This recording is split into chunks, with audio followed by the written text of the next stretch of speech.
What statistically improbable thing happened to you? I grew up in a coastal town where the big commercial fishing pier was kind of the unofficial playground for every dumb kid with a bike and too much free time. It was the kind of place with rusty crab pots stacked in the corners, seagull crap everywhere, and that constant creaking of wet wood under your feet. The smell of diesel, salt water, and fish guts hung in the air year-round. You'd get yelled at by fishermen if you got in the way, but they tolerated us mostly. I was maybe 12 when it happened. Had a hand-me-down mountain bike that was way too heavy for me and barely fit. No helmet, obviously. This was the early 2000s, and we were all morons. I was doing my usual loop, starting at the top of the hill, picking up speed, then coasting out onto the pier as fast as I could go. That day, the tide was way out. I remember seeing the black, seaweed-covered rocks at the bottom and thinking they looked like something out of a nightmare. Sharp, wet, angry. But I didn't stop. Somewhere halfway down the pier, I realized I was going too fast. A loose board or two bumped my tires just wrong and I lost control. The handlebars jerked left, I overcorrected, and the next thing I knew I was veering straight toward the edge. No railing, just open air,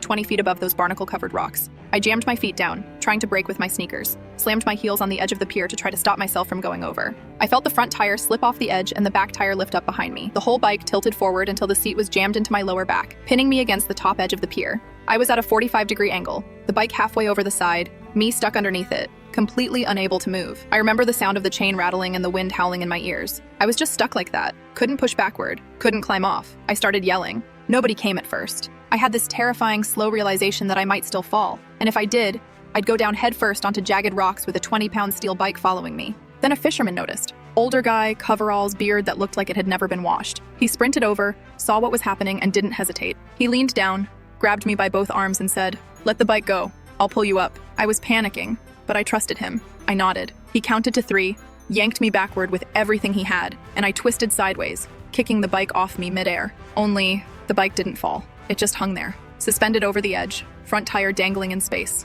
We both stood there staring at it, catching our breath. I remember looking down, fully expecting to see it tumble and crash onto the rocks below. It never moved. We walked to the edge and looked. A single piece of rebar, thin, rusted, bent upward like an L, was poking out from the edge of the pier. And somehow, impossibly, it had passed through the spokes of the front tire. Not in front, not behind, but through the wheel. Perfect angle. Total fluke. That little chunk of metal had caught the bike dead. Wedged so tightly, it took 2 adults and a crowbar to get it loose later. There was nothing else like it anywhere on that pier. Just that one single piece of bent rebar in the exact spot I happened to go over. It stopped a 90-pound kid and his bike from falling 20 feet onto rocks. I didn't save myself. Physics didn't save me. Dumb luck did. Still the most statistically ridiculous thing that's ever happened to me.